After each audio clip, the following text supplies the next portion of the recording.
Ubuntu versus Kubuntu. A clear, practical comparison. If you are exploring Linux desktop options, Ubuntu and Kubuntu come up a lot. They share the same foundation, but deliver noticeably different everyday experiences. Here is a straightforward breakdown of what set them apart based on how they actually work for users. First, the shared foundation. Both are officially Ubuntu family distributions. They use the same Linux kernel, the same package repositories, the same update system, which is apt, and the same release schedule. You get the same security updates, the same broad software availability, and the same underlying stability.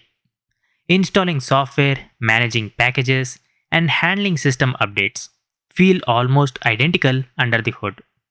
The real difference is everything you see and interact with on screen. Ubuntu is developed and backed by Canonical. Kubuntu is an official flavor maintained by the community with historical ties to the KDE project and later support from organizations like Blue Systems. Both are free, open source, and available in regular releases every 6 months plus long term support, which is LTS versions. Now, about the desktop environment, which is the biggest difference. Ubuntu ships with the GNOME by default. GNOME aims for a clean, modern, minimalist interface. It emphasizes simplicity, fewer visible options at first glance, and a focused workflow. The overview, which is application launcher, feels more tablet or phone inspired. Many users find it approachable if they are new to Linux or prefer less clutter. Now, about the Kubuntu. It uses KDE Plasma. Plasma offers a more traditional desktop layout that often feels familiar to people coming from Windows. Bottom panel, application menu, system tray. It prioritizes customization and features. You can rearrange panels, add widgets, change themes extensively, adjust window behavior, and fine tune almost every visual and functional detail from the settings. In short, GNOME keeps things streamlined by design.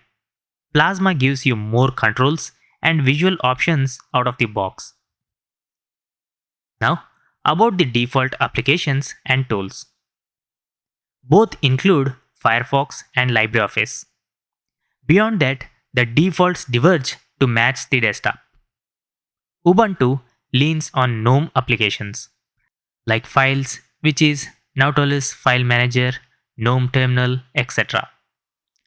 Kubuntu leans on KDE applications, Dolphin File Manager with more built-in features like split view and advanced search, Console Terminal, Discover Software Manager, Discover Software Center, KDE Connect for phone integration, Spectacle for screenshots with annotation tools, and others. You can install apps from other suite if you want.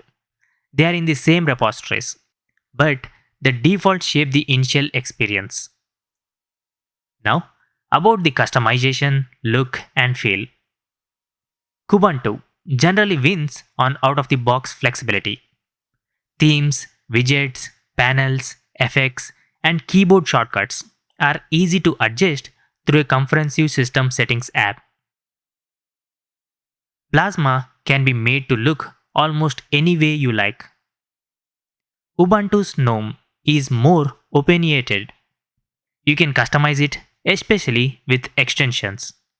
But it takes extra steps, and the philosophy favors consistency over endless options. Many people who want a polished, low maintenance look stick with the Ubuntu's default. Now, about the performance and resource use. Older stereotypes said KDE was heavier. Modern Plasma has improved significantly. Recent observations show Plasma can idle with comparable or sometimes lower RAM use than GNOME in many setups. Figures often land in the roughly 700 to 1200 MB idle range, depending on hardware and exact version with variation. Both run well on current hardware. On very low spec machines, other lighter Ubuntu flavors like Subuntu or Lubuntu may still feel snappier. But between these two, the gap is usually small for everyday tasks. Both support Wayland as the modern display protocol, with X11 options available in many cases for compatibility. Performance in real use depends more on your hardware, drivers, and workload than on the pure Ubuntu versus Kubuntu choice. Now, about the support, community, and longevity.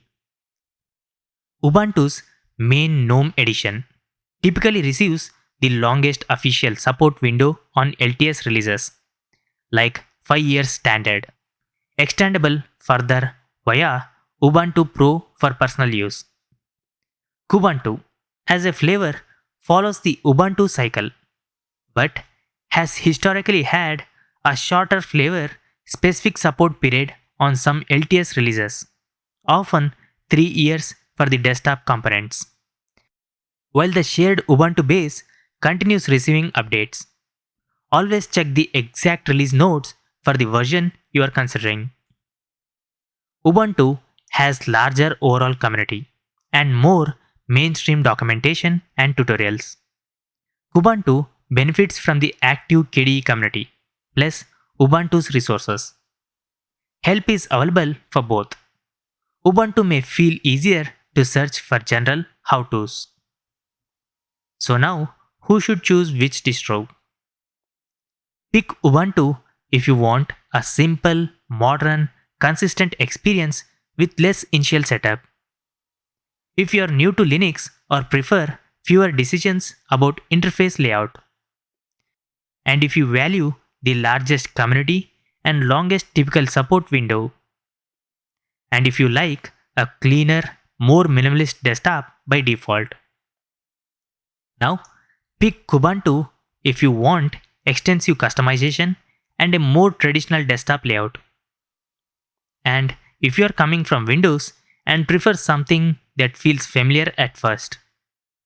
And if you like feature-rich tools like Advanced File Manager, built-in phone integration via KDE Connect, flexible panels and widgets.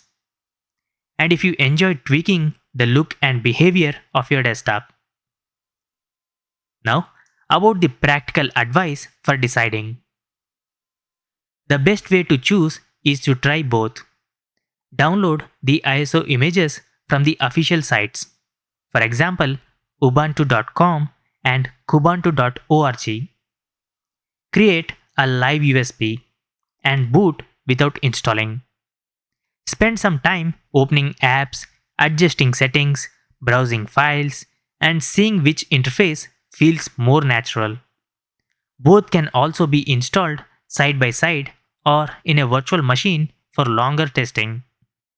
You can even install the other desktop environments later on the same system if you change your mind. Though mixing them can add some extra packages and complexity. Many people prefer sticking with the one clean install. Now, about the bottom line. Ubuntu and Kubuntu are siblings that share the same solid Ubuntu core. The choice mostly comes down to desktop philosophy, which is GNOME's streamlined simplicity versus Plasma's flexible, feature-packed approach. Neither is objectively better. It depends on whether you prefer a clean default experience or one you can shape extensively to your preferences. Both are mature, capable, free desktop Linux options that work well for daily computing, office work, media, development, and more. Try them, trust your own reaction to the interface, and you will quickly know which one fits how you like to work. Thanks for watching. I'll see you in tomorrow's video. Peace out.